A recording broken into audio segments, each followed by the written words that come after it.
Yang larinya paling cepat itu striker. Larinya, yang larinya paling lambat itu back. Kalau nggak bisa main kiper. Di zaman Ronaldo mungkin belum ada timeline yang memang seperti Seketat itu. itu. Sekarang udah ada, Pak. Maka nggak akan berani dokter, fisio mengizinkan sebelum timelinenya selesai. Kalau Neymar apa problemnya kira-kira? Neymar Kalau kata Abel gini, saya ingat katanya Abel. Abel Safir. Iya, Abel bilang gini. Menurut gua katanya pemain 14 tahun lu katanya 15 tahun di kita gitu, 14-15 tahun di kita. Itu development stage-nya di Portugal itu sekitar umur 10 tahun katanya.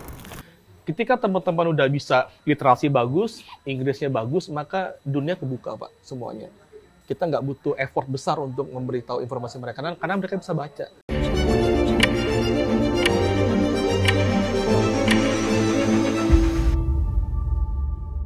Nah, gue udah bersama Pak Suryo Perdana. Beliau ini seorang fisioterapis ya. Yang bagian dari salah satu cabang dari rumpun sport science. Yes, ya. benar. Nah, kemarin kita ada program sama Kemenpora, KKS. Kebetulan beliau yang megang untuk ngecek semua fisik pemain KKS yang akan berangkat di Portugal. Ke Portugal yang 7 orang itu kan Pak Suryo ya. Ada 7 dan 2 sekarang sedang TC di tim nasional U17 ya kan. Nah, sebenarnya kita yang sebagai awam ini ya memandang sepak bola ini kan sebenarnya permainan fisik gitu ya. Iya. Permainan fisik. Dulu waktu saya kecil main bola itu Pak Suryo ya, yang larinya paling cepat itu striker. Larinya paling lambat itu back. Kalau nggak bisa main kiper. Jadi posisi tergantung dengan skill. Kalau dulu pada kan nggak gitu sebenarnya kan. Fisik itu semuanya harus bagus ya, lari itu semuanya harus strength itu harus kuat dan lain-lain. Nah, pertanyaan saya sebenarnya gini, simple aja. Apa sih itu sport science itu? Oke, siap. Jadi kalau kita lihat sport science ya, Pak Ari, memang dia itu ingin membuat sesuatu yang tidak dapat, yang sifatnya tidak kuantitatif dibikin menjadi database seperti itu. Jadi seperti kekuatan itu kan banyak parameternya, Pak. Kekuatan di kaki, kekuatan di punggung, dan sebagainya. Mungkin dulu kita zaman kecil yang penting kaki aja, Pak. Iya, benar, kaki dikuatin, dengan punggung tidak, perut tidak, bahkan leher pun tidak. Nah, kalau dengan sport science semuanya menjadi kelihatan. Kita punya database, yang paling penting setiap atlet itu punya profil sendiri, Pak. Nah, itu yang paling penting, Pak. Karena nanti kita penting untuk mengetahui dia cocok di posisi apa, lalu resiko cederanya apa, mungkin ke situ arahnya. Ya, kualitatif itu maksudnya misalnya kalau dulu kita lihat nih ototnya kenceng nih. Nah, tapi kalau di sport science subjektif itu kan? Diangkain. Betul. Kenceng menurut saya belum tentu kenceng menurut Pak Suryo kan? Betul sekali. Jadi dikuantifisir untuk melakukan development ya berarti. Betul. Karena kita butuh data ya, Pak. Sport science kan main data ya. Jadi yang dulunya kita sifatnya subjektif, kayaknya anak ini dirubah menjadi ternyata anak ini menurut data seperti ini. Titiknya di situ sebenarnya sport science. Nah, selama berkaitan sama sport science ya di Indonesia gitu, apa sih yang terutama di sepak bola nih, apa yang menjadi common problem dari atlet-atlet pemain-pemain bola kita dalam secara fisikal? Secara fisikal yang paling saya lihat ya Pak ya, kita nggak punya database. Itu sih yang paling. Jadi kita belum bisa kira-kira, kalau kita tanya nih sekarang, kira-kira masalah pemain Indonesia apa? Kadang-kadang mungkin nggak dapat, Pak. Karena database-nya nggak ada. Tapi yang dari pengalaman, dari yang Pak Suryo pernah lihat ya, kalau kita lihat secara fundamental, secara general, memang dia masalah otot, Pak. Jadi otot itu banyak yang tidak seimbang. Nah, masalahnya otot tidak seimbang itu nggak bisa dilihat. Jadi kadang-kadang adik-adik ini sakit nggak kakinya? Tidak. Nyeri tidak? Tidak. Tetapi secara ototnya nggak seimbang. Nah, itu yang paling bahaya. Itu kayak silent killer lah. Nah, itu penyebab utama cedera. Bahkan kalau kita boleh contoh ya, kayak di Barcelona itu sebelum tanding Pak, sebelum masuk ke season-nya, dia cek semua tuh balance ototnya. Jadi otot depan, otot belakang dicek semua sama dia. Kalau belum seimbang, dia belum boleh main, belum boleh training match. Dia dipisah dulu dan sebagainya. Untuk bikin seimbang dulu. Iya, nah masalahnya untuk ukur seimbang butuh alat yang memang presisi. Nah itulah sport science masuk di situ. Nah, kemarin itu pemain KKS kan kelihatan tuh kan. Ada, ya. Iya. Nah, ngelihat rata yang pernah Pak Suryo lihat di Indonesia dengan, nah kebetulan nanti beliau bisa cerita juga, beliau pernah bekerja gitu ya di Manchester City dulu, ya kan, karena mastersnya di Manchester, di Universitas apa? Iya, Salford Manchester. Oh, Salford Manchester. Itu berbeda nggak di usianya KKS ini sama anak-anak di Inggris itu, beda nggak? Oke. Jadi kalau kita lihat kemarin ya KKS yang datang ke kami, itu masih banyak sekali otot-otot ataupun sendi-sendi yang masih belum stabil, Pak. Terutama di lutut ya. Saya tanya kemarin, tapi dia nggak merasakan, Pak. Pernah cedera? Nggak pernah itu, Pak, katanya. Nah, tapi ketika cek dengan alat yang memang gold standar, dalam tanda kutip, ternyata kelihatan. Nah, itu beda ketika waktu itu saya internship di Manchester City ya, untuk kuliah dulu. Dia sejak awal udah dicek dulu, Pak. Jadi nggak perlu sampai anak ini mengatakan, Coach, lutut saya goyang, Cok. Nggak sampai situ, Pak. Sebelum sampai. Nah, dengan demikian, dia bisa jaga performa atlet ini tanpa cedera. Karena atlet mau seperti apa pun levelnya, skillnya seperti apa, ketika cedera dia akan drop jauh, Pak. Ngebalikinnya lagi kan susah. Nah, itu saya lihat bedanya di situ. Oh, itu juga yang menjelaskan banyak pemain-pemain di Indonesia itu yang usia produktifnya pendek ya? Bisa jadi salah satu faktor, Pak. Kalau di Eropa kan panjang ya maintenance. Kayak Zlatan, Ronaldo gitu kan sampai umur 40, 41 aja masih main. Benar. Karena memang proses pelibatan sport science dalam development mereka itu sudah dilakukan sejak dini ya berarti ya di situ. Betul. Sejak dini, Pak, sejak awal. Karena dia akan punya, kalau kita lihat mungkin Bapak pernah lihat game Total Manager. Dari mana dia dapat strength-nya? Database kan, Pak? Iya. Nah, itu yang mereka punya di situ. Yang kita nggak punya mungkin itu ya, Pak. Database dari lengkap semuanya. Profiling atlet, otot, persendian, dan sebagainya. Bahkan VO2 max dan sebagainya. Nah, itu yang kita butuh. Itu di klub ya kalau di sana ya? Iya, data di itu akademi kan setiap klub punya akademi dari under, mungkin dari kecil ya. Dari 6 sampai 6 sampai atas, betul. Ya, dia akan punya database itu. Sehingga nanti kalau saya pernah ngobrol dengan scouting ya, talent scoutingnya, dia akan lihat nggak cuma skill di lapangan, tapi dilihat profiling fisiknya juga, Pak. Nah, itu gimana? Bedanya apa? Bedanya saya rasa nggak begitu berbeda, Pak, kalau skill ya. Tapi kalau misalnya database dia akan lihat tuh, oh ternyata ototnya tuh udah bagus. Untuk anak usia itu udah bagus ototnya. Sehingga nanti dia nendang itu, Pak, mau direpetasi, mau diulang berapa kali, presisi tetap sama. Kalau kita kan kadang-kadang nggak tuh, Pak. Pertama mungkin oke, kedua mulai goyang, ketiga kabur mulainya. Nah, kalau dia nggak, itu adalah bukti bahwa dia punya otot yang bagus, Pak. Situ. Oh, kalau di waktu berdasarkan pengalaman Pak Suryo di City Manchester gitu dulu, ya. Itu gimana sih mereka itu di dalam pengelolaan pemain-pemain mudanya menentukan oh lu layak main atau enggak, itu pakai standar sport science itu? Betul. Jadi pelatih biasanya akan meminta data dari sport science-nya dulu, kira-kira mana nih yang kira-kira oke untuk dimainkan. Jadi bukan ditembak nih, sakit nggak, kamu cedera apa nggak, tapi kita udah punya datanya, baru boleh dimainkan. Begitu. Maka kalau kita lihat di misalnya UCL, cedera sedikit aja, dia nggak akan memaksa, Pak. Tapi kan kalau di Indonesia ya, teman-teman tuh, jangan manjak lah. Baru cedera dikit, ayo main lagi. Nah, itu nggak mereka. Mereka tahu, Bapak lihat ya, kayak Lisandro Martinez terakhir tuh. Cedera langsung tarik. Karena dia nggak mau lebih parah. Karena lebih parah, makin panjang recovery time-nya, Pak. Itu yang mereka makin punya. lama idol. Makin lama nanti. Barang ini kan. Nah, itu berarti nggak bisa bohong ya. Maksudnya gini, misalnya saya nih pemain, saya mau liburan minggu depan, saya pura-pura cedera gitu. Nggak bisa. Nggak bisa ya kalau Nggak bisa, Pak. Karena semua... Makanya saya heran loh. Ini pemain-pemain ini kenapa mesti berantem dulu sama pelatihnya, mau minta liburan ya tinggal pura-pura cedera aja, tipu-tipu apa susahnya gitu. Ya saya bayanginnya kayak gitu dulu, Pak. Iya, paham. Ternyata itu ketahuan ya. Ketahuan. Iya, semua datanya ada. Lu misalnya ijo terus ngaku-ngaku sakit, nggak bisa itu kan? Ngaku-ngaku ACL dicek MRI nyata nggak bisa, Pak. Datanya udah ada. Ya, itu pentingnya data yang bukan subjektif ya. Iya. Nah, betulnya objektif data seperti itu. Oh gitu. Oh jadi itu udah dicek dan orang nggak bisa bohong kan? Ya, nggak bisa. Nah kira-kira apa aja yang bisa diketahui dari data sport science itu? Banyak, Pak. Kalau misalnya kita kemarin ya, kita berkaca Iya. di KKS kemarin, kita itu ngecek satu otot yang paling penting, Pak. Kita lihat kualitas ototnya, kekuatan dan juga keseimbangan antara otot depan dan belakang. Jadi kayak kita nendang, kita butuh otot depan, quadricep, otot belakang, hamstring. Kadang-kadang banyak atlet yang cuman fokus pada otot depan aja. Mungkin mikirnya gini, Pak, karena saya nendang, maka saya kuatin paha. Oh. Paha belakang nggak dikuatin, padahal pas nendang paha belakang juga penting. Iya. Nah itu kadang yang terlupa.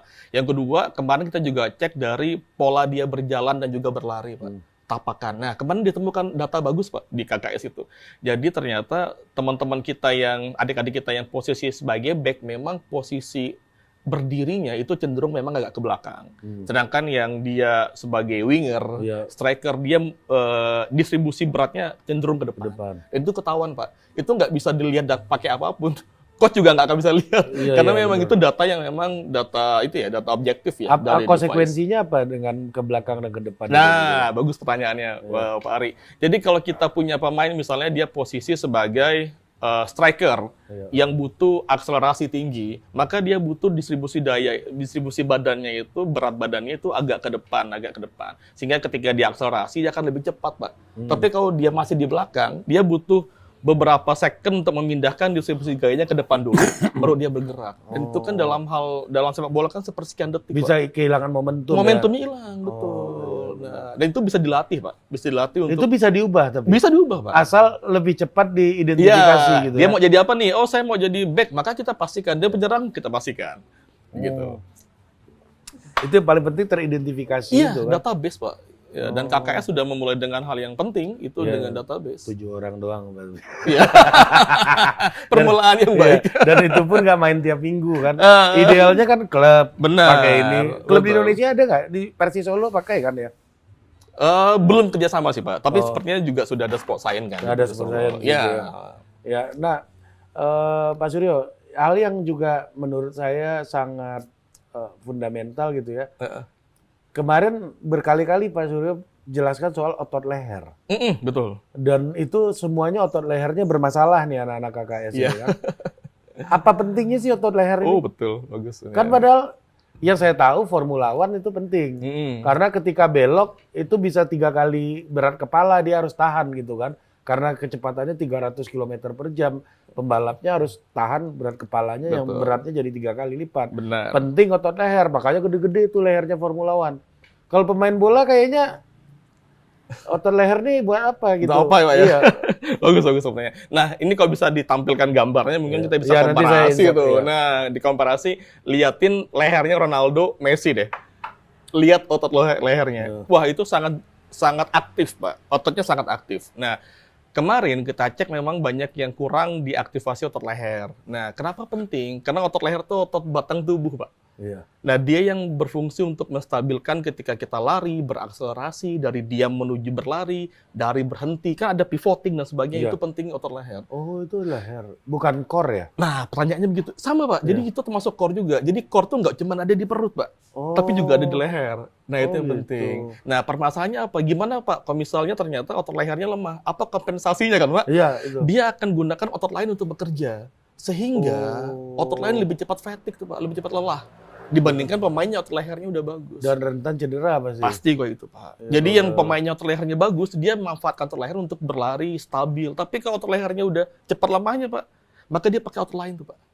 Otot lain dipakai, yang harusnya untuk nendang dipakai untuk stabilisasi. Maka sering goyang. Sering kita lihat orang lari, nendang, kadang-kadang crossingnya nggak benar. Nah, ya bisa ya. iya, Kita iya, lari, iya. tiba-tiba larinya kencang nih, Pak. Setelah crossing, sekarang nggak presisi. Oh, jadi itu mempengaruhi walaupun decision making kita udah benar dalam bermain bola. Intelijensi oke. Oh, intelijensi oke. Apabila balance dari otot lehernya ini misalnya nggak optimal, itu bisa eksekusi bisa salah ya. Bisa salah, kurang presisi lah. Jadi akan tidak presisi begitu. Maka penting sekali kok kita lihat komparasi lah dengan teman-teman di luar, itu sangat penting. Riset juga udah banyak, Pak, kok. Apa namanya hubungan antara otot leher dan juga presisi.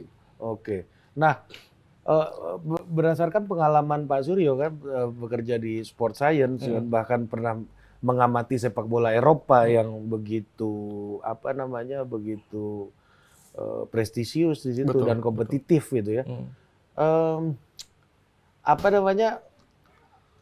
Atlet-atlet ini pemain-pemain bola ini bisa nggak sih untuk eh, apa eh, keluar dari kaidah-kaidah sport science itu, maksudnya eh, di mana inovasinya gimana gitu untuk mempercepat eh, kemampuan atlet ini gitu, Kemampuan dalam hal apa nih, Pak dalam Ari? dalam meningkatkan performanya lah gitu. Hmm.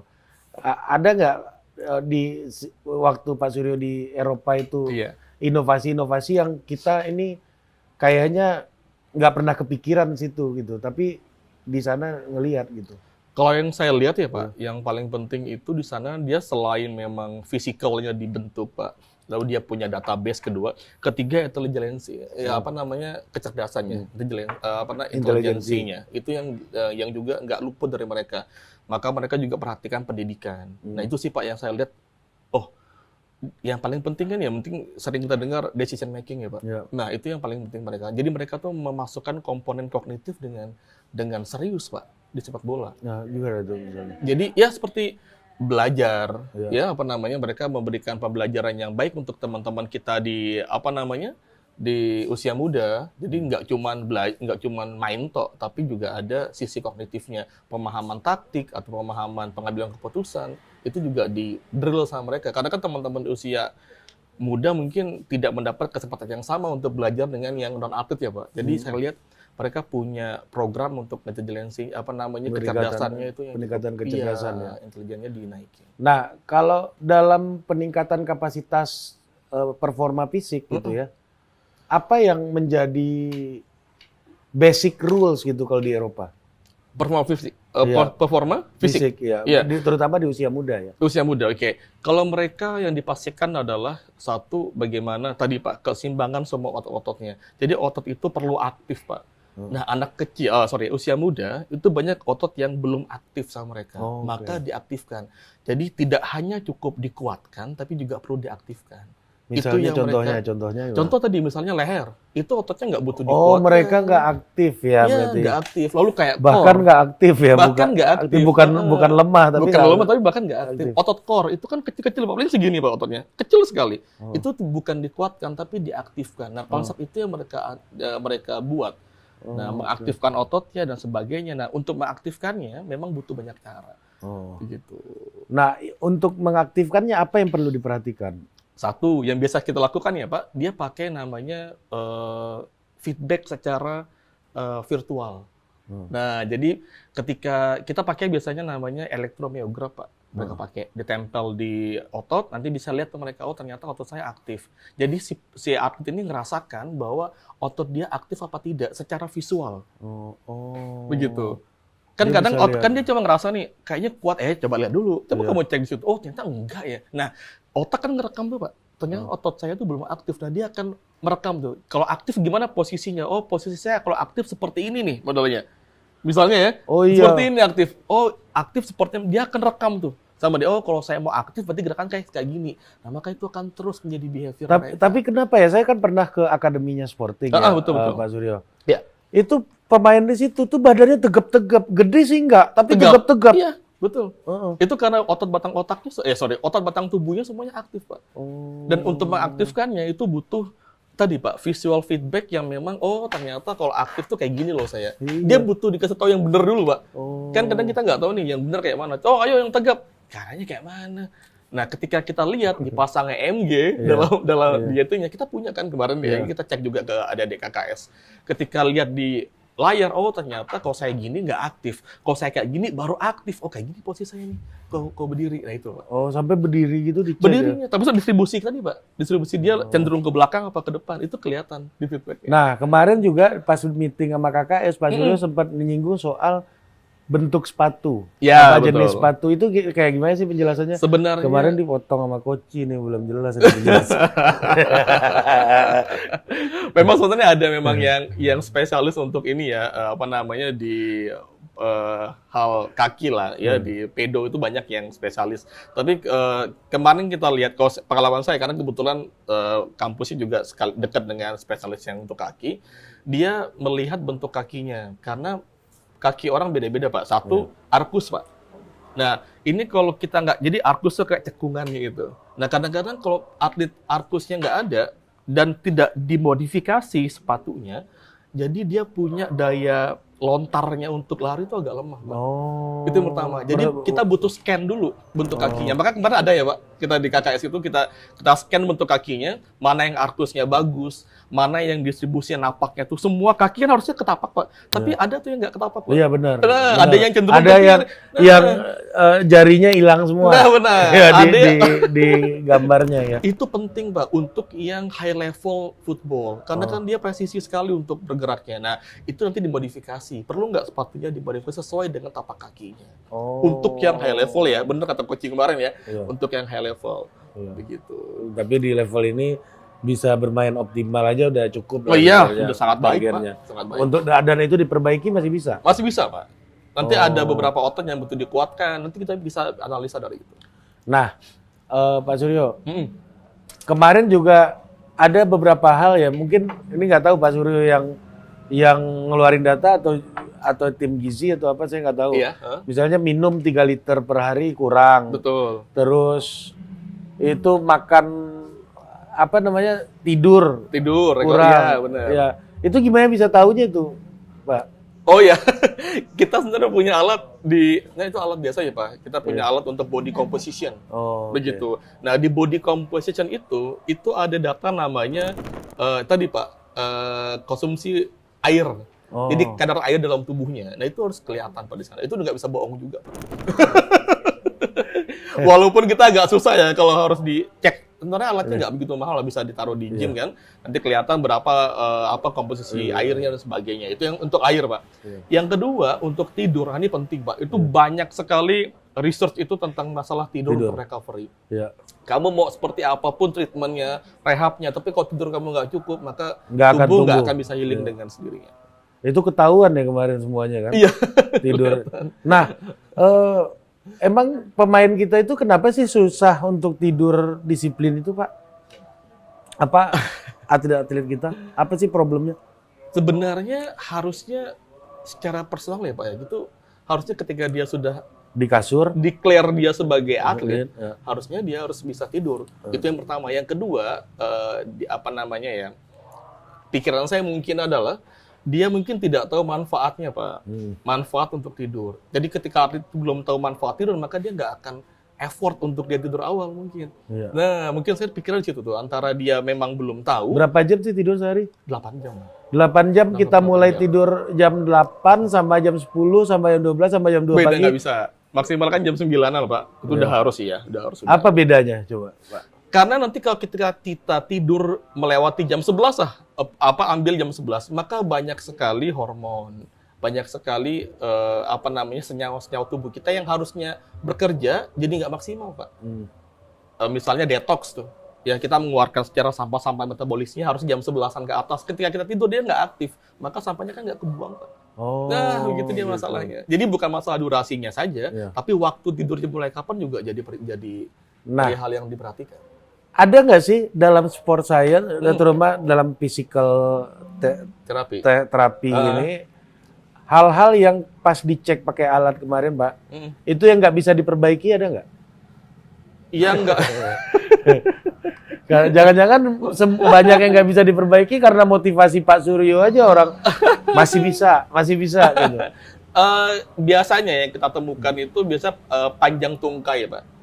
Nah, panjang tungkai itu kebetulan kemarin panjang tungkainya nggak ada yang bermasalah. Nggak ada ya? Nah, panjang tungkai itu agak berbeda, itu yang pertama. Kedua, yang tidak bisa diperbaiki biasa skoliosis, yang memang masalahnya di struktur tulangnya, Pak. Tapi nggak semua skoliosis itu jelek juga. Maksudnya nggak semua berarti nggak prestasi. Contoh misalnya Usain Bolt, pelari kan juga skoliosis ya. Skoliosis itu apa sih? Oh ini Pak, yang lengkung. Badan lengkung. Iya. Itu Bolt itu skoliosis ya. Bisa karena genetik, bisa karena cedera kan itu kan, cedera waktu kecil gitu. Iya, ada dua. Bisa karena memang ototnya ya bermasalah, itu bisa diperbaiki, Pak. Tapi kalau tulangnya yang sudah bermasalah, dia nggak bisa. Nah, alhamdulillah kemarin nggak ada itu. Nggak ada. Dua hal itu nggak ada. Yang menjadi apa ya? Ini yang nggak bisa diperbaiki. Kalau yang lain masih bisa diperbaiki. Sisanya masih bisa Masih bisa diperbaiki. diperbaiki. Oh. Tapi dengan catatan-catatan tadi, tidur cukup, Ya, makanan bergizi, latihan segala presisi, macam. Pak, Nah, sesuai dengan. Kapan tubuh seorang atlet itu mulai mengalami pelambatan development? Di usia berapa? Ya pasti 30 ke atas itu pasti akan Itu udah turun. pasti enggak, Pasti turun. Enggak, maksudnya dalam usia produktif 30 ke atas kan Iya. udah usia kejayaan tuh kan. Udah lewat. Udah ya. punya banyak junior kan. Abang dulu Iya, ngomongnya udah gitu ya, udah apa? 30 itu udah cerita prestasi tuh Pak Suryo kan. Betul. Iya kan? Hmm. 20 sampai 30 ini berjuang kan. Betul sekali ya. Iya kan? Di usia berapa pelambatan itu terjadi?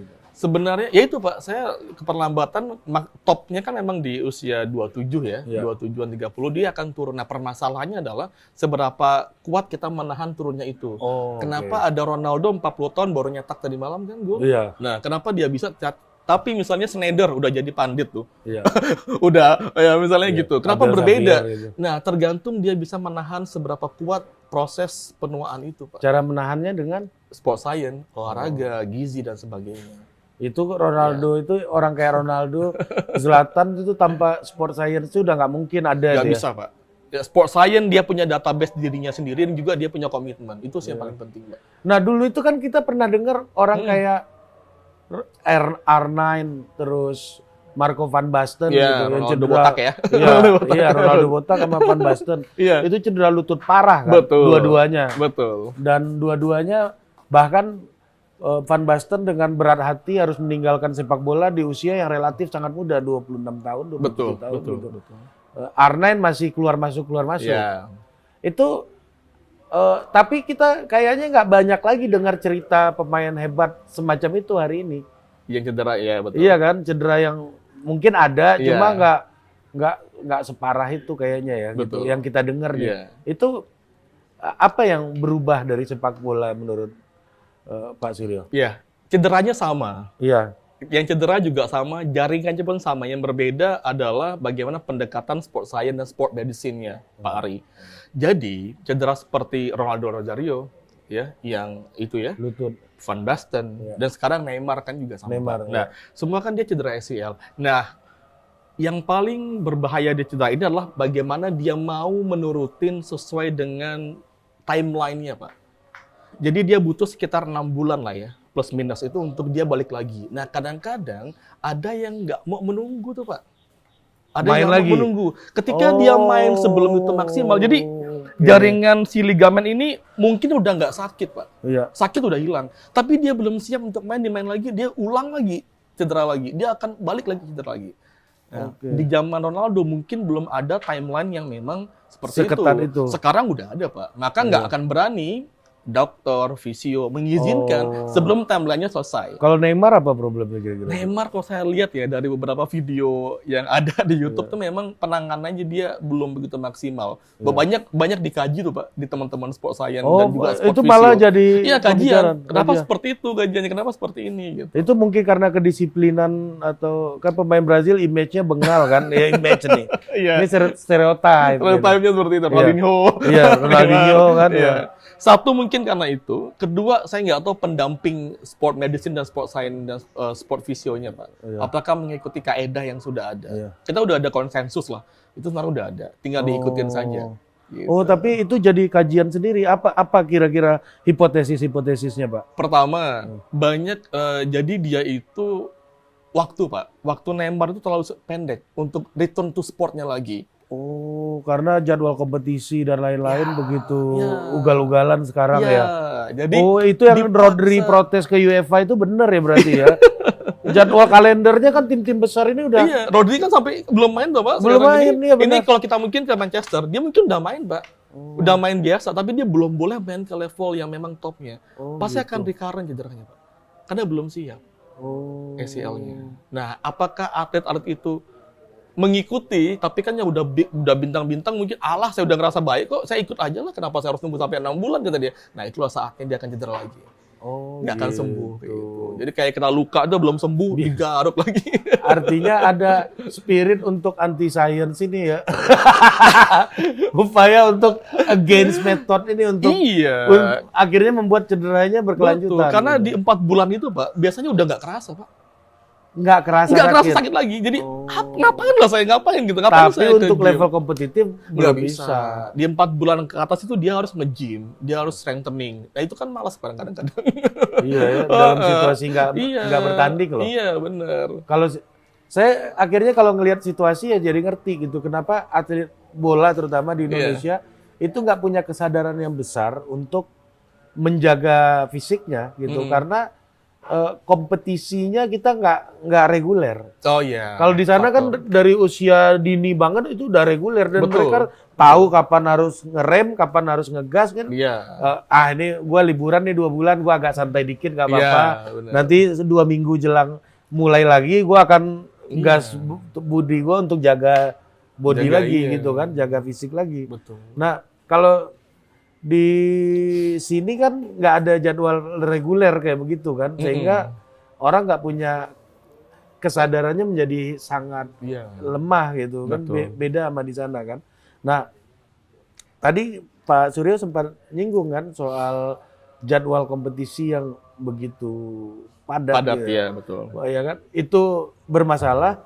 Tapi kalau di sini benar nggak kalau saya bilang karena kompetisinya belum reguler, nggak terbiasa dari dini, Iya. jadi kesadaran untuk membuat otot-otot yang kuat, tubuh yang kuat yang belum muncul gitu. Betul. Satu Pak, ketika kompetisi tidak reguler, kita nggak bisa bikin periodisasinya. Padahal kan ketika di sport science kan ada periodisasinya. Kapan perlu strengtheningnya, kapan conditioningnya. Ketika nggak reguler kan bingung Pak pelatihnya ini mau di mana.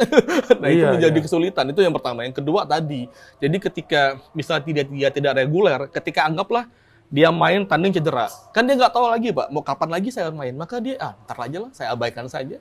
Itu jadi bahaya. Dan banyak sekali beberapa atlet yang kita coba lututnya kita pegang ya, kita coba cek, ternyata goyang-goyang semua Pak. Keluk Iya, gitu ya. sakit nggak? Tanyain Pak, nggak Nggak, sakit dia bilang Pak. iya. Saya bisa main kok, tapi kan apakah kualitasnya cukup untuk bersaing? Nah, Di jadi level pertanyaan. kompetitif ya. Jadi pertanyaan. Apalagi Begitu. lawan-lawan kita menggunakan itu gitu. Iya, jadi jangan cuman parameternya sakit dan tidak sakit saja, itu menurut saya. Nah, kalau di Eropa Mm-mm. itu orang mulai tahu mengenal, ini saya menyebutnya ini sport science ini adalah ikhtiar untuk mengenal diri kita sebenarnya. Betul. Kan? Kita akan bisa bermain di level kompetitif Iya. kalau kita tahu kekuatan kita, tahu Iya. kekuatan lawan kita, dan tahu situasi cuaca dan musim gitu iya. kan. Itu kalau prinsip perangnya Sun Tzu kan kayak gitu. Nah ini salah satu ikhtiar Ikhtiar. untuk mengenal diri kita gitu. Betul.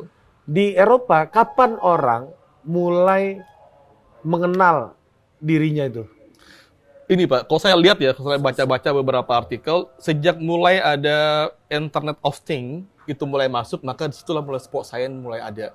Karena ketika ada Internet of Things masuk, database mulai bisa diambil tuh Pak. Iya. Dulu kan kita sama ya, disket ya. Disket, Disket ya, iya. itu masih susah. Ketika sudah mulai Internet of Things, ada cloud dan sebagainya, maka sekarang sport science menjadi yang paling utama. Maka sekarang setiap pemain kan dia punya tracking ya, Iya. di dada dan sebagainya. Sejak saat itu mulai ada. Nah, mereka ketika untuk jadi profesional, kapan metode ini mulai dia pakai itu di usia berapa kira-kira? Dari awal Pak, sejak awal harusnya. Karena kita Kan kalau misalnya 6 sampai 10 tahun kan nggak perlu Oh sebenarnya. iya, masih ini ya, masih kecil-kecil. Iya, ya. ya, pasti ya. defaultnya ya sama lah semuanya kan. Iya. Terasa ya, saya nggak tahu pasti sejak berapa, tapi ketika dia udah mulai memilih bahwa ini bukan recreational sport, tapi menjadi professional sport, maka sejak saat itu dia harus mulai sport science. Pak. Bagian dari komitmennya Iya, untuk menjadi komitmennya. profesional. Iya. Kalau 6 mungkin masih hobi, masih ntar ganti cabur lain. Iya. Ketika dia komitmen, maka dia harus mulai. Ini kayak istri saya kan kebetulan kenal sama Jerry Cardinal ya, ownernya AC Milan. Oh, Ya, oke. ya sekarang salah satu donatur di kantornya. Iya. Dia tanya ke Jerry, my husband suami gua itu ini katanya fans berat AC Fans Milan. berat. Besok dia mau datang sini mau ketemu sama lu kayak gitu Iya. kan. Terus oh iya. Tapi gue nggak begitu suka nonton bola katanya. Siapa nih? Si Jerry Wah, menarik. olahraga Favoritnya.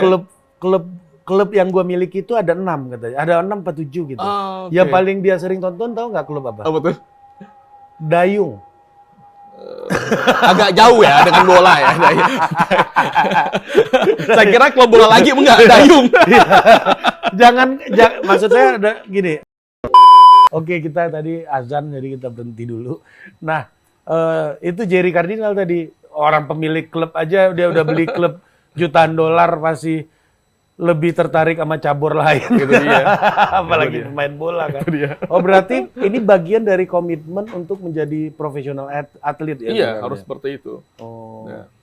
Dan itu aset kan, mereka udah menyadari itu dari kecil itu jadi aset kan. Kalau saya coba diskusi dengan teman-teman yang masih ini ya di bawah umur ya waktu di kuliah dulu di UK, mereka taunya gini bang, dia udah punya role model nih. Ketika gue ikut dari awal U berapa sampai ujung, oh saya punya role modelnya banyak bang. Mungkin kita kurang ya masih role modelnya. Ketika saya ikut akademi sampai ke top performance-nya, saya akan masuk ke sini dan sebagainya itu mereka udah punya jalur udah ada. Jadi komitmennya juga kalau nggak mau ya udah ketinggalan gitu. Lebih ke situ sih kayak mereka. Nah, kita lihat ya, peran sport science. Saya itu tahu sport science tahu nggak gara-gara apa? Apa tuh? Pak? Itu gara-gara Milan Lab. Milan Lab? Iya, dulu yang akhirnya diakuisisi sama Chelsea semua. Oke. Jadi Milan Lab itu salah satu yang paling strategis di Eropa waktu tahun 2000-an awal. Makanya pemain mereka tua-tua kayak Costa Curta, Maldini. Itu zaman prime-nya sih itu. Umur 30-an masih bagus. Main semua Costa Curta. Iya. Masih bagus kan. Mereka mulai sadar tua itu ketika Messi muncul kan. Iya sih itu emang. Ternyata saya tua.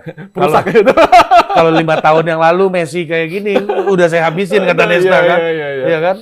Nah, itu tuh memang sangat merubah lanskap sepak bola, menjadikan usia pensiun menjadi lebih panjang kan, usia bermain jadi lebih panjang gitu. Iya. Nah, kalau kita bicara di Indonesia hari ini untuk atlet khusus sepak bola ya khususnya gitu. Apa aja yang kita butuhkan ya untuk membuat trajektori untuk memperpanjang usia kompetitif dari atlet-atlet kita menurut Pak Suryo? Oke. Sebenarnya kita udah mulai punya role model bang. Ronaldo kan adalah bukti hidup ya. Dari suksesnya sport science itu diterapkan. Tinggal kita ikutin aja cara dia main seperti apa. Gimana dia jaga makan pertama ya. Karena gizi paling penting juga bang. Gimana dia istirahat, gimana dia tidak alkohol, tidak dan sebagainya. Itu kan udah jadi role model. Yang kedua, bagaimana dia menjaga kualitas ototnya. Karena mau nggak mau, suka nggak suka, otot akan turun bang. Lama-lama secara quality. Itu alamiah lah ya. Itu alamiah. Nah masalahnya Ronaldo melawan itu. Sehingga ya tetap turun, tapi pelan. Dia mungkin nggak seperti zaman kita Ronaldo di MU sekarang, tapi minimal masih bisa ngegolin. Udah hampir 1000 ya sekarang. Ya. Jadi Ronaldo mencetak gol di setiap hari ulang tahun Anda. Di hari ulang tahun Anda ada gol. Ada gol Ronaldo. Saking konsistennya kan Bang. Nah, itu jadi sebenarnya kita lebih mudah untuk adik-adik sekarang mungkin. Dulu zaman kita 90 siapa Bang role model yang sampai usia kan nggak ada. Nah, sekarang kita punya Ronaldo, nah tinggal diikutin cara dia gimana. Panjang. Nah, kadang-kadang adik-adik lebih mudah lihat yang sudah ada contohnya. Nah, kayak gitu dibandingkan. Nah, itu dalam hal ini itu yang paling apakah ini faktor mutlaknya adalah kesadaran atlet sendiri atau secara struktural ada yang bisa di engineering nggak? Tentu bisa Bang, gini. Jadi kalau kita bicara kesadaran atlet, tentu nggak lepas dari eksternal faktornya, yaitu apa? Knowledge mereka. Mereka gimana mereka mau sadar, tapi mereka nggak tahu bahwa otot itu penting, bahwa makan itu penting. Gimana? Kan berarti harus ada orang yang mengorkestrasi lah. Kamu atlet muda, seperti ini yang dibutuhkan. Itu eksternal faktornya. Kalau itu sudah ada, mungkin ada-ada jadi lebih mudah Bang. Tapi kemarin Pak Suryo di meeting kemarin sempat nyinggung kalau di Indonesia emang agak harus setengah dipaksa gitu. Iya. Apa sih yang membedakan Eropa sama di Indonesia dalam hal ini? Menurut saya Eropa apakah ada setengah memaksa juga atau gimana? Saya rasa di fase-fase awal mereka pasti dipaksa Bang. Nggak mungkin nggak. Karena mereka butuh apa ya? Contoh kayak kita kemarin diskusi ya di rapat terakhir itu, gimana mereka bisa disiplin buat tidur. Itu kan nggak bisa kita, ayo kamu harus, ini kan nggak bisa gitu bang. Harus ada sistem yang membatasinya. Kalau kamu begini, maka kayak Coach Justin bilang, kalau misalnya pakai ini saya ambil, saya pulangkan. Kan perlu seperti itu. Nah, seperti ya sama sih bang, kayak pendidikan biasa. Kita butuh dipaksa terlebih dahulu, dan dia merasakan, oh ternyata benar apa yang diperintahkan oleh pelatih dan juga manajemen, dia akan lakukan terus-menerus. Tinggal konsistensinya. Iya kan, saya pernah dengar interviewnya Wesley Sneijder gitu Iya. yang bilang umur 12 tahun saya udah kehilangan masa muda katanya. Iya. Iya kan? Itu konsekuensi dari seorang atlet untuk menjadi profesional betul. Ya kan? Nah, kalau artinya kan memang mereka butuh organisasi atau klub yang bisa memaksa itu gitu. Betul. Ya. Nggak bisa apakah kesadaran itu bisa muncul sendiri gitu dan menjadi ininya mereka apa? Kapan sih mereka bisa seorang atlet itu bisa sadar gitu loh maksudnya? Oke. Poin pertama, dia akan muncul dengan sendirinya kalau kita punya literasi yang kuat. Nah, apakah ada bang di Indonesia? Apakah sekuat itu literasinya? Literasinya ini betul. Sedangkan info-info itu kan banyak yang dalam bahasa Inggris. Makanya kok Eropa tahu banyak ya, mereka kayak baca koran biasa aja. Iya benar. Nah, sekarang kita belum bacanya, belum kemampuan mentranslate-nya. Nah, itu yang paling penting. Jadi ketika dia udah bisa literasi yang bagus, dia bisa baca, dia bisa banyak informasi, mungkin lebih mudah. Maka pendidikan ini juga penting kan bang. Sekarang kayaknya levelnya udah nggak cuma otot aja, tapi otak juga harus dilatih, dalam tanda kutip. Oke, untuk melatih ini juga pertanyaannya. Tadi Pak Suryo sempat singgung juga. Dia akan perlahan-lahan akan merasakan manfaatnya. Betul. Paling cepat dari intervensi sport science itu, dampak yang bisa dirasakan itu dalam waktu berapa lama? Tergantung apa yang mau dilihat. Kalau misalnya otot 6 bulan udah mulai kerasa bang. Iya, otot kalau dia benar 6 bulan itu pasti akan kerasa bedanya. Jelas itu. Lalu misalnya kayak kekuatan jantungnya, VO2 max-nya ada waktu tertentu. Jadi masing-masing tergantung parameter apa yang mau diukur sebenarnya. Tapi overall mereka merasakan, wah benar nih main gue makin enak ya. Enak dan makin 6 bagus. bulan ke atas pasti kerasa bang. 6 bulan ke atas pasti kerasa. Kita 2 bulan itu cukup nggak? Ya kerasa tapi mungkin nggak penuh lah. Seperti itu. Kerasa ya masa. Pasti kerasa ya? Iya. Tapi kan kalau mau benar-benar dia ada perubahan secara signifikan ya biasanya di atas 6 bulan? Ya. Oh, berarti kalau atlet cedera segala macam itu, ya dia akan paling cepat untuk mengalami recovery itu 6 bulan itu ya untuk level. Tergantung juga cederanya apa. Cedera otot lebih cepat dibandingkan cedera ligamen misalnya. Patah tulang mungkin lebih lama dibandingkan. Jadi tergantung jaringan apa yang rusak. Nah, bahkan nanti butuh assessment lah. Nah, ini yang paling bahaya ya kan. Maksud saya ini kan udah masuk ke ranah teknis yang sangat spesifik ya, betul, kan? Betul. Nggak bisa ya kayak tadi nggak bisa kita pakai rasanya ini kan. Betul. Ya. Dan menurut Pak Suryo sendiri gitu ya, kalau di Indonesia gitu mau sampai ke level Eropa, kira-kira kita dengan konsisten butuh waktu berapa lama ya? Sebenarnya bukan lamanya sih. Kalau kata Abel gini, saya ingat katanya Abel. Abel Sofir. Iya, Abel bilang gini. Menurut gua katanya pemain 14 tahun lu katanya, 15 tahun di kita gitu, 14-15 tahun di kita. Itu development stage-nya di Portugal itu sekitar umur 10 tahun katanya. Untuk skill, fisik. Lu butuh 4 tahun untuk ngejar. Ya, lu harus ngejar 4 tahun 4 gitu. Tahun, ya perkembangan sepak bola, makanya intervensi terbaik di Indonesia menurut dia itu umur 8 sampai 10 tahun. Wah, itu terlalu kecil kalau di Indonesia, Bel, kata kan. SD ya. 7 tahun masih baru SD. Belum tentu juga mereka mau jadi atlet kan. Itu dia, itu belum kebayang mau masa depan kayak apa kan. Beda sama di Eropa yang umur segitu udah tahu dia mau. Udah kelihatan tuh. Iya, role model tadi karena Pak Suryo bilang gitu kan.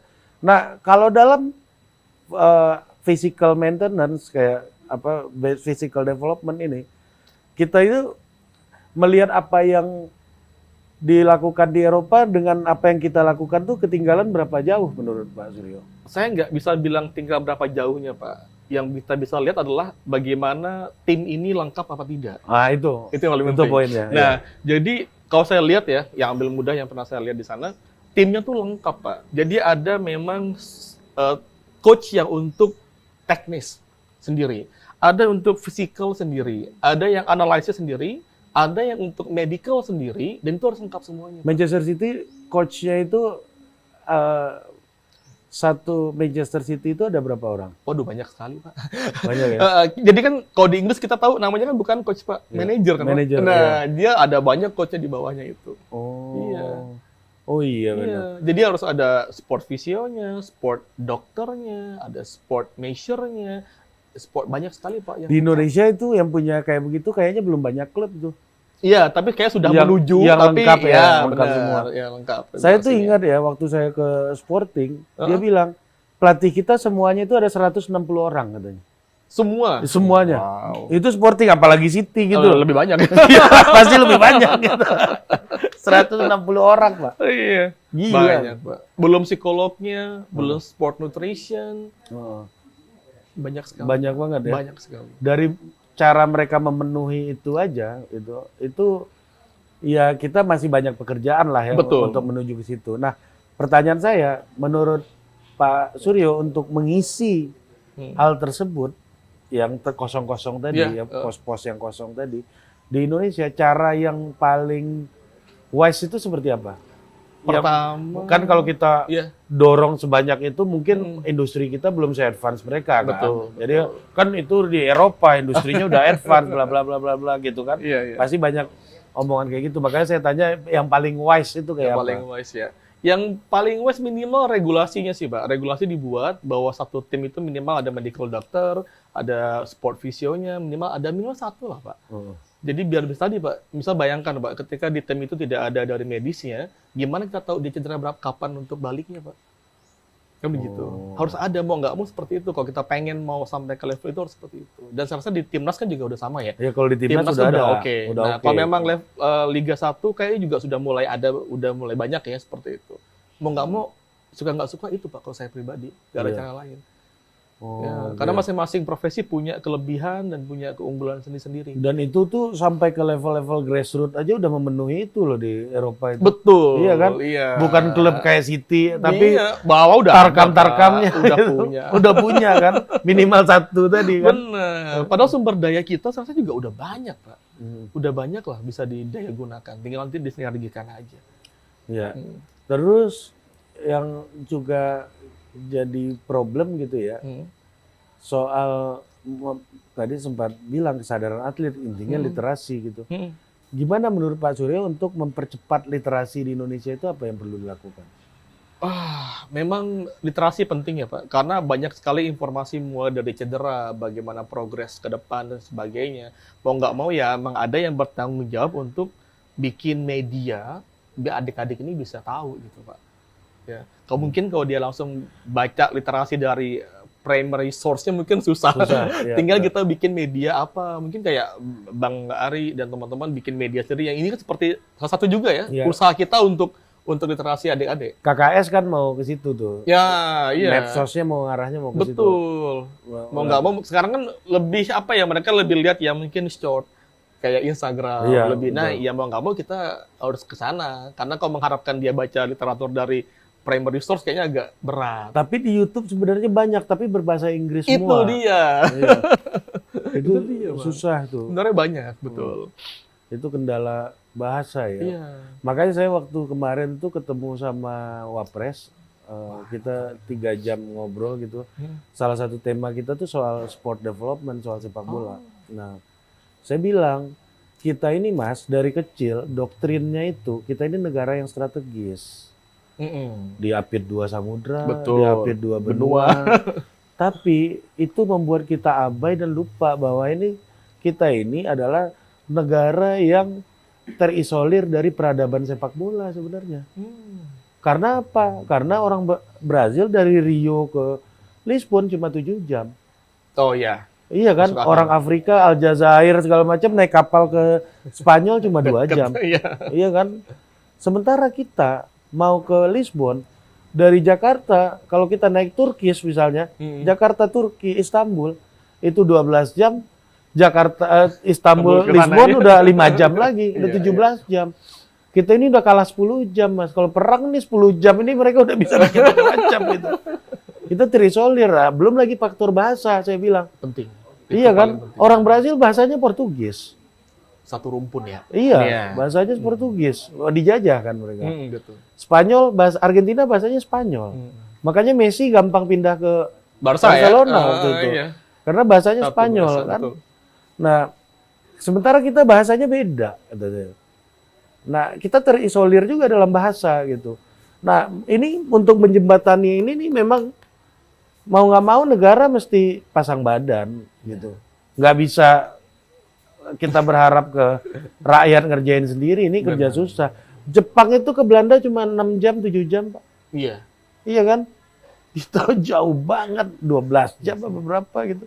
Bagus Pak, ini saya baru dapat juga nih perspektif itu ya. Ya gara-gara Pak Iya. Suryo ngomong bahasa tadi membangun literasi jadi sulit kan. Di balik strategisnya kita ya, ternyata untuk ke epicentrum sepak bola agak jauh Iya, ya. terisolir. Nah, terus saya bilang, Benar. ya saya bilang kayak gini ke Mas Gibran Mas kan. Gibran. Pertanyaan dari dulu, pertanyaan klasik 280 juta orang. Kok susah nyari 11 yang Iya, bisa main bola? Itu selalu kan pertanyaan seperti itu, selalu ya. kayak gitu. Itu kan pertanyaan yang sama dengan dari 280 juta orang kok kita susah nyari sekelompok orang yang bisa bikin pesawat. Iya. Ini kerja sains, Mas, gitu. Menyari 11 orang ini kerja pakai otak. Iya. Bukan kerja tanpa pengetahuan ini. Iya. Mungkin kalau untuk cari pekerjaan yang lebih rendah lebih sedikit pengetahuannya, lebih kebutuhan pengetahuannya lebih kecil, ya kita lebih gampang buat menuhin gitu. Benar. Saya bilang kayak gitu kemarin tuh sama Wapres gitu. Nah, makanya saya minta lewat Chandra untuk kontak Pak Suryo, salah satunya ingin bercerita kan, ingin mendengarkan seperti apa sih gitu pentingnya sport science ini, bahwa kita harus mulai menyadari kehidupan atlet itu secara holistik kan. Betul. Poin paling penting. Itu yang Paling dari penting. tadi kita obrolin kan Betul. itu kan. Poin paling Bahkan lu level bintang dunia pun kalau udah pendekatannya udah kurang tepat, ya lu siap-siap untuk mengakhiri karir lu. Kan? Banyak contoh. Banyak contoh. Gitu. Banyak contoh. Dan kita udah sangat dimudahkan kan hari ini kan Pak Suryo. Iya. Nah, ini pertanyaan terakhir dari saya nih Pak Suryo. Pak Ari. Kalau gitu, ya, ini kan soal uang, soal investment gitu ya, untuk mendorong ini. Gitu. Iya. Nah, bagi Pak Suryo sendiri gitu ya, menurut Pak Suryo apa sih yang membuat banyak klub itu tidak mau spending ke hal ini hari ini, belum menjadikan ini jadi prioritas utamanya? Menarik Pak, itu butuh di research ya sebenarnya ya, kalau mau punya data yang memang subjektif ya. Tapi kalau saya boleh berhipotesa, tadi Pak, mungkin pengetahuan betapa pentingnya ini. Karena barangnya itu memang nggak kelihatan kalau belum kejadian Pak. Itu barangnya, ya kan? Kita bilang ini penting buat inilah, belum ada kok pemain saya yang cedera, ngapain harus pakai ini kan, itu pertama. Jadi barang ini nggak seperti yang langsung 2 menit langsung kelihatan, enggak. Dia memang butuh waktu, dan kadang-kadang kalau literasi kita memang belum kuat, maka dianggap menjadi bukan yang prioritas. Nah, sekali lagi, maka tugas kami ya, dari teman-teman sport science, sport medicine, gimana mensiarkan lah, bahwa penting loh Bapak Ibu sekalian. Nah, nanti kalau udah penting, nah tinggal kan dia bisa nggak masukin investasi untuk ke kita. Karena kan nggak mudah dan nggak murah ya Pak. Kayak gitu. Maka kami ya, saya dari NPC Indonesia, alhamdulillah difasilitasi dengan baik Pak untuk itu. Dan itu juga awalnya kita bicara bahwa pentingnya hal ini apa dan sebagainya. Karena di Indonesia, hal pertama harus tahu kegunaan ini untuk atlet. Yang kedua, bisa dipakai apa enggak. Nah, bisa mengoperasikan apa tidak. Nah, ini pesannya Pak Suryo kepada teman-teman muda, ya, anak-anak muda yang sudah di pintu gerbang profesionalisme. Betul. Itu apa yang paling penting untuk membuat mereka harus lakukan untuk bisa masuk ke apa namanya level kompetitif gitu ya, dan bisa bertahan di situ, dan hal yang memang harus mereka siapkan dari sekarang? Saya mungkin bermulai dari satu ya, kemampuan literasi yang pertama. Kedua, harus mau nggak mau kalau memang mimpinya dunia, Pak Ari, maka Inggris mau nggak mau menjadi yang utama. Apa? Kemampuan bahasa Inggris. Oh ya. Itu mau nggak mau, Pak. Kalau saya pribadi ya, kalau memang tujuannya level dunia, kan Iya. nggak mungkin nanti di sana Harus kita pakai mau- bahasa Indonesia. Mau nggak mau harus spend waktu lah. Minimal kita udah banyak kemampuan itu. Itu yang pertama. Ketika teman-teman udah bisa literasi bagus, Inggrisnya bagus, maka dunia kebuka, Pak, semuanya. Kita nggak butuh effort besar untuk memberitahu informasi mereka, karena mereka bisa baca. Itu yang pertama. Karena kalau teman-teman sudah investasi waktu, investasi tenaga, ya di dunia ini, di dunia olahraga khususnya, maka ya lakukan dengan benar. Karena kalau tidak, maka waktunya akan terbuang sia-sia di usia ini. Itu. Nah, untuk peningkatan fisiknya segala macam. Kalau peningkatan fisiknya, kalau saya pribadi, satu, ketika Anda menjadi atlet profesional, jangan malu untuk bilang Anda sakit. Itu paling penting, Pak. Emang itu terjadi ya? Banyak, Pak. Karena takut nanti pelatihnya nggak mainin, misalnya. Oh. Takut nanti nggak dipilih oleh klub. Oh, Ketika ini Anda kultur menyembunyi, juga kulturnya ya. seperti itu. Karena kita nggak bisa berterus terang ya. Takut, Pak. Nanti, ini kalau saya bilang saya sakit, jangan-jangan nggak jadi kontrak nih. Nah, ketika itu Karena menjadikan- belum tentu pakai mekanisme sport science yang kita nggak bisa bohong ini kan. Iya. Betul. Kadang-kadang kebanyakan yang saya temuin, Pak, atlet itu nggak berani, Pak, dan menyembunyikan sakitnya. Ketika udah ketemu, udah parah sekali, dan itu ya sudah akan lebih susah untuk penyembuhannya. Maka kalau Anda ingin jadi profesional, sakit sedikit apapun laporkan. Semakin cepat dia terlaporkan, semakin cepat Anda tentu sport lagi, balik ke lapangan lagi. Nah, itu yang kadang-kadang perlu, Pak. Jadi jangan takut, jangan dianggap manja. Kalau misalnya sakit, datang langsung ke tim medis, Pak. Oh gitu. Kalau kita kan tidak. Iya. Itu apa sih yang membuat ya maksud saya ini pengaruh kultur ya. Kultur, Pak. Kultur kalau di Eropa lebih ekspresif mereka. Sangat, Pak. Lihat pemain bola ya, kita lihat yang udah profesional, maka dia akan, saya ganti, dia udah tahu, wah ini nggak masalah, nih Kak beres untuk saya ini kayaknya. Dia berani untuk, ya nggak apa-apa, saya ganti main dulu 2 bulan, tapi saya balik lagi. Karirnya panjang. Panjang. Rodri ya, lihatlah Pak Rodri, Pak, kayak apa. Belum balik-balik kan. Sampai Ballon Pep d'Or, Pak. pusing kan. Ballon d'Or sekarang. Apakah dia mau main? Pasti mau main, Pak. Tapi dia tahu, kalau saya main belum waktunya, maka habis saya karir saya sini. Kayak gitu. Ronaldo coba lihat, ketika dia belum cedera, dia kan tahan di apa Euro waktu itu ya. Euro kan dia seberapa menyesalnya dia, dan dia ya udah saya emang nggak bisa main. Kalau kita kan enggak, diteruskan sampai maksimal, kayaknya ini pertandingan terakhir dalam hidup saya gitu. itu juga nggak selalu tepat ya, bahwa Iya. berjuang seolah-olah ini adalah pertandingan terakhirmu. Iya. Itu juga nggak selalu tepat ya. Jangan. Nggak selalu tepat. Apalagi masih muda, jangan. Kalau Masih lu- banyak yang lain, Pak. Kalau lu sehat, badan lu bagus, segalanya macamnya bagus, lu total untuk di situ ya nggak apa-apa. Beda cerita. Ya, beda cerita. Jangan anggap ini pertandingan terakhir dan kamu paksain sampai habis, cedera pun nggak ngomong. Karena timnas akan berjalan, kamu akan berhenti, Pak. Pokoknya di Iya. situ. Iya ya benar ya. Iya. Itu tuh di Eropa malah lebih ekspresif ya. Ekspresif. Saya sih ngelihat ya bagaimana kultur mereka berdiskusi sama pelatihnya, coach ini mau kritis gitu. Iya. Kita di situ tuh makanya Pak itu yang membuat Pak Suryo bilang tadi intelijensi itu jadi penting gitu ya. Dia bisa feedback, Pak, saya cederanya ini loh, Pak, kayak gitu. Dia tahu kayak gitu. Walaupun kayak Ronaldo pas dia diganti dia nangis di pinggir lapangan itu Iya, urusan lain. ekspresif ya. Tapi dia tahu, oh, ini kayaknya kaki saya ini. Padahal final Euro loh, Pak. Final Euro waktu itu kan Iya. kejadiannya. Iya ya. Iya. Final Euro dia mau diganti. Dan makanya banyak pemain di Eropa, ini saya baru ngerti nih, Iya.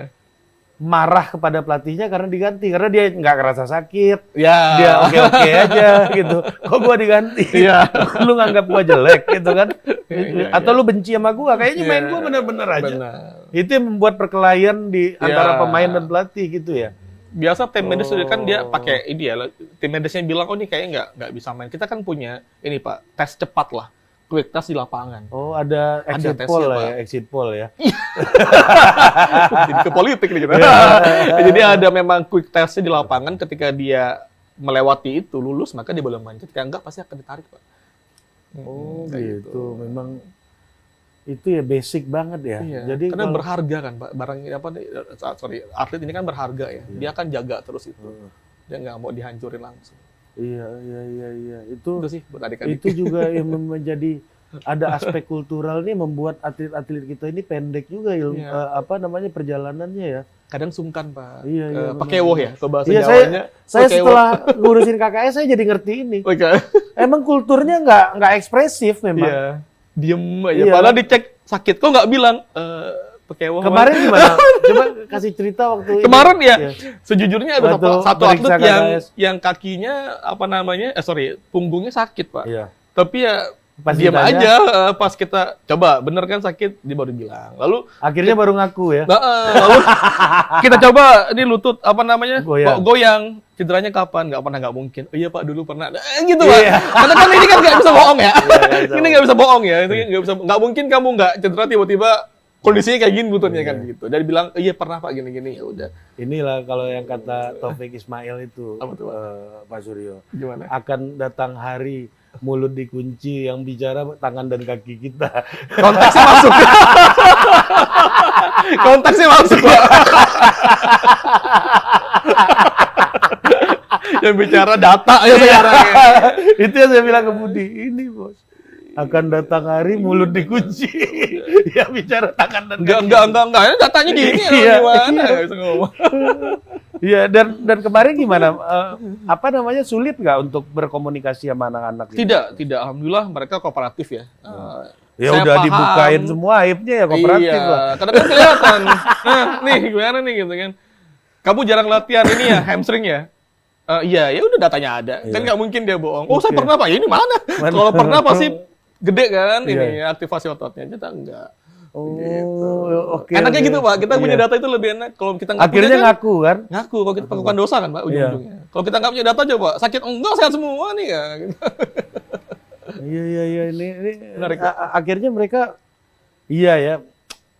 ya butuh revolusi pengetahuan ini juga yang Itu dia. membuat iklim berdiskusi itu juga muncul Lebih enak. di antara anak-anak ini. Saya habis acara itu, habis sama Pak Suryo itu, Iya. mereka itu saling ngobrol gitu. Ini lu berapa? Ini lu Iya. ya, angka lu Keren, berapa? Jadi ada Mantap kan Pak itu? iya, jadi ada diskusi data di antara mereka gitu loh. Apalagi kalau nanti mereka cek ulang Pak. Dan Setelah kelihatan, setelah treatment ya. ternyata bener ya kemarin saya latih ini kita lagi naik. Wah itu pasti dia akan lebih trust Pak ke latihan yang dilakukan. Oh. Gitu. Ini dan menjaga hidupnya dia lebih trust juga kan. Dia kok kemarin goyang kok nggak goyang ya? Oh bener ternyata. Wah itu pasti mereka akan terus Ini Pak. ini tes ini kayak terima ambil rapor ya. Iya, rapot. Ini yang kita nggak ada Pak. Ini Suryo kepala selama- sekolahnya nih Pak Ari. Nggak koci. Oh coach ya. Saya guru BK. Harus barang coach nih. Coach ini orangnya coach lu. Jangan lu potong-potong terus. Gitu. Nah, saya jadi terpancing nanya lagi nih, nggak apa-apa ya Pak Suryo? Silakan Ya lanjut kan? Bang. Nah, artinya maksud saya gini, artinya kan banyak SSB juga anak-anak ini kan dari grassroots ya, Betul. dari SSB gitu, dan saya rasa pasti kondisinya nggak jauh beda sama kawan-kawan ini yang KKS. dari semua SSB yang ada. Betul. Anak-anak KKS ini pasti nggak akan jauh beda kondisinya dengan hampir semua SSB yang ada. Nah, dari grassroots ini menurut Pak Suryo ini treatment yang paling tepat agar menyeluruh itu gimana? Kan nggak mungkin dites semua SSB kan pakai alat-alat ini, atau mungkin, atau gimana sih? Oke, jadi ada metode yang kita gunakan Pak. Artinya gini, kita menggunakan pemeriksaan yang nanti hasilnya kurang lebih dengan pemeriksaan yang ada di lab. Misalnya untuk otot kita pakai jenis pemeriksaan yang ini. Jadi kita kayak apa ya? Mengkomparasi beberapa pemeriksaan nanti yang hasilnya mendekati dengan hasil lab. Itu sih yang paling bisa kita lakukan. Oh, yang lebih simple. Iya, lebih simpel tapi hasilnya Oh, nanti ada tes yang lebih simpel Iya, ada. walaupun nanti ya itu apa Oh, namanya presisinya mungkin nggak ini gitu. harus begitu dan dibuat apa? Sepertinya FIFA udah bikin nggak Pak? FIFA Iya, itu udah nggak bikin di listnya. sini maksudnya. Maksudnya yang kita bisa adaptasi, Iya. maksudnya kita adaptasi untuk Yang lebih masif muda, ya? secara masif. Itu mungkin dilakukan berarti. Sangat mungkin Pak. Artinya SSB dari sekarang udah mulai memperhatikan faktor fisiknya. Jadi tidak cuma untuk technical dan juga skill, tapi fisik Iya. juga dilihat. Technical skill itu akan kelihatan tidak worse ketika kita bermain di kompetitif apabila fisiknya nggak Kelihatan bagus. Pak. Nah, Itu aja kelihatan. sih. Itu akhirnya. Lu mau teknik dasar lu bener, itu bagus gitu bener. kan. Cuma kalau udah tuntutannya udah di level kompetitif ya faktor fisikal menentukan Iya, banget. betul. Sorry saya ngelihat bahkan di level profesional juga di Indonesia ya itu kayaknya nggak presisi amat gitu menurut saya, yang mana kebutuhan akan tingkat presisinya mereka lebih gede. Kayak kemarin hasil tes KKS itu ya, ini kelihatan tuh ini lemak tubuhnya berapa Betul, gitu kan. iya, ketahuan semua. Iya, saya ngelihat banyak pemain yang kegendutan kalau di Indonesia gitu Iya. ya. Kalau saya kan bukan olahragawan, jadi bebas. Kadang-kadang tuh juga jadi seru Pak, ketika pemain ternyata kelebihan berat badan, bahasa manisnya nih, berat badan, lalu kita minta untuk diturunkan. Kadang-kadang yang sorry, turun, gua nanti dituduh body shaming pula. maka saya ganti tadi. Kelebihan berat badan. Kelebihan berat badan, Iya. ya. Sekarang apa istilahnya, size apa? Big up bukan, big size apa bukan, apa size gitu ada istilahnya.